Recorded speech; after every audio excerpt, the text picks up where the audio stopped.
I'm gonna be honest with you. I had a completely different video planned for today, but I literally just went on Instagram not even a minute ago, and I just saw that Paul Millsap just agreed to a deal with the Nets. And people don't understand how big this is because Paul Millsap can still play at a high level. You feel what I'm saying? I don't think he can play at an all-star level anymore. I think that he could be an amazing asset to this Nets team. And at this point, man, if both teams can stay healthy, we're going to see the Lakers versus the Nets. I mean, I'm just saying, I don't think any other team has a chance if everyone can stay healthy on both of their teams. I don't think nobody has a chance at this point. Now that Paul Millsap's on the Nets, the East is in trouble. The East has been in trouble since they got Kevin Durant, Kyrie Irving, and James Harden. They had DeAndre Jordan and fucking Blake Griffin and all these goddamn other guys. But now it's really, really, really looking bad for every single other team in the East that isn't named the Brooklyn Nets. You feel what I'm saying? Paul Millsap is that guy who can come off your bench and who is willing to come off your bench and give you 10, 15 a night. You feel what I'm saying? The Nets don't really have that on their bench besides maybe Bruce Brown, probably. I don't even think he'd be able to do that, but I think bringing Paul Millsap in could really help their team in ways unimaginable. You feel what I'm saying? Now, at this point, man, every other team in the East needs to step it up. I don't even know what's going on anymore. This season is going to be wild as fuck, bro.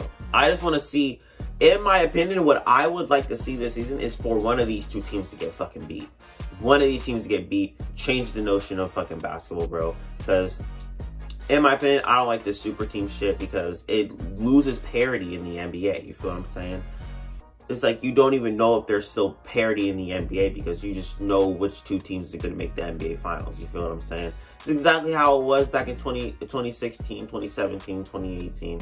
It was exactly, we knew who was going to be in the championship. Not necessarily 2018 because Bron's Cavs were complete ass and he had to switch the whole roster on and he still brought that team to the finals, and that's for another video I want to talk about. So now I'm thinking with this Nets team, I believe that they can probably start Paul Millsap. If you think about it, they could probably start Paul Millsap and take Blake Griffin off the bench. But I genuinely do feel like it could be like vice versa. You feel what I'm saying? I don't think it's bad that Blake Griffin could be sitting out on the bench, but I also think it's bad that Paul Millsap can sit out on the bench. You feel what I'm saying? Because both of them are both kind of in same spots, but I feel like right now, Paul Millsap can provide more than what Blake Griffin can provide. So I feel like Paul Millsap would be a better fit starting than Blake Griffin would be. I want to talk about parity in the NBA and if there still is any parity in the NBA. Now this right here is a big one, man. This right here is a really big one because this determines whether or not basketball is fun to watch. Now, in my opinion, I do believe that basketball will forever be fun to watch in my eyes. I still enjoy watching basketball in its entirety, even though if I know that a team is going to make the finals on the West and a team's going to make the finals on the East, and you just know that they're going to mesh in the NBA Finals. You just know what's going to happen. But in my opinion, I still love watching basketball. That's just how I am. That's how I always will be. But for others, I don't know if it's going to be too fun to watch, you know what I'm saying? Because, like, why am I even watching this regular season game when it doesn't really mean shit come playoff time? Because neither of these teams are going to win. So what the fuck is the point of me watching this? You feel what I'm saying? So I understand on that side. But for me, I'm always going to be watching. But now that we know that the Nets have a super team in the East and they're the super team in the West, they're about to run shit. They're about to run shit. For a casual viewer, that does kind of seem fun, but for people who have been watching the NBA religiously for years, I don't understand why that would be fun for them. You feel what I'm saying? But at the same time, it's not about if it's fun to watch. It's not about all that shit. It's about championships and fucking money. That's literally all it's about. I generally do not think that there's no more parity in the NBA. I don't think there's parity in the NBA anymore. As of right now, I don't think there is. Because last year, I would like to say that there was parity in the NBA because we got a Milwaukee Bucks versus Suns NBA championship.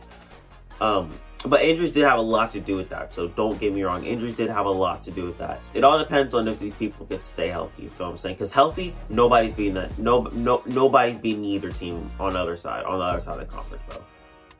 when I'm just saying, let's imagine a world. Let's imagine an NBA where every single team is healthy. Who do you think goes to the NBA Finals? It's not a toss-up between the Suns and the Lakers. It's not a toss-up between the Bucks and the Nets. It's not a toss-up between the Celtics and the Nets. Definitely not a toss-up between the Nets and the Sixers. It's not a toss-up. It's not a toss-up between the Lakers and the Clippers, or the Lakers and the Nuggets, or the Lakers and the Jazz. It's going to be the Lakers and the Nets, and I wouldn't understand any other answer than that. And that is exactly why I feel like there's no parity left in the NBA, because it's like there's really no competition. Obviously, in the NBA Finals, that's going to be a treat to watch, but it's like, damn, there's 28 other teams in the NBA who want the same thing that they're having, but both their teams are just completely stacked. You feel what I'm saying? So, I mean, you got the two best players in the NBA, Kevin Durant and LeBron James. Who the fuck would want to play with them? You know what I'm saying? Who wouldn't want to play with LeBron James in his last years in the league? You feel what I'm saying? But if that were to happen, if it was Lakers versus Nets, which I believe will happen, I don't think that it's not going to happen at this point. I believe that is what the NBA Finals is going to be, because both teams are so stacked that if they lose one of their guys, I would not be surprised if they still run through their conferences. You feel what I'm saying? But if that were to happen, I would genuinely want LeBron to get his 5th ring. You know what I'm saying? I would obviously want LeBron to get his 5th ring. I just want to see another failed super team in KD, Kyrie, and James Harden. You feel what I'm saying? I feel like as the years go on, that this super team persona, like this super team era, is going to die down. I really hope it does, because once LeBron leaves, people aren't gonna want to make fucking large ass teams just to beat this man. You know what I'm saying? They're not gonna want to, because he's not gonna be in the league no more. So I generally do feel like once LeBron leaves, that this super team era is going to die. And I really hope that I'm right, because if I'm not right, then I'm going to be extremely wrong.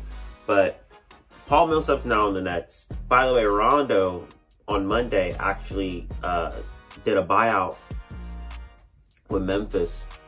He's now on the Lakers.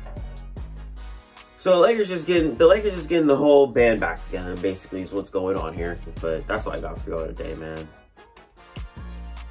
God damn, I hope this Nets team really gets beat, bro. I'm not even joking. I'm out.